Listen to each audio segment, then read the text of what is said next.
తూర్పుగోదావరి జిల్లా నల్లజర్ల, గోపాలపురం, దేవరపల్లి మండలాల్లో ఎన్టీఆర్ సామాజిక పెన్షన్ల పంపిణీ కార్యక్రమం పండగ వాతావరణం కల్పించింది.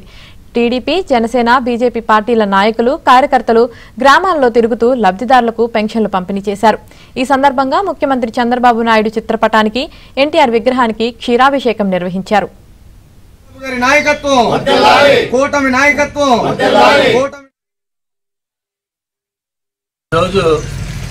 తెలుగుదేశం ప్రభుత్వం వచ్చాక సూపర్ 6లో ఒక పథకమైన పెన్షన్ చంద్రబాబు గారు 4,000 రూపాయలు చేశారు.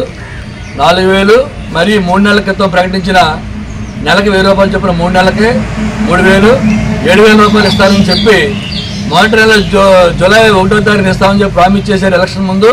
ఆ ప్రామిస్కి తగ్గట్టుగా ఈ రోజున రాష్ట్రం అంతా 1వ తారీఖున పొద్దున్న 6 గంటలకు వెళ్ళి ఇళ్ల కార్డు ఇవ్వమని చెప్పి ఆజ్ఞాపించారు.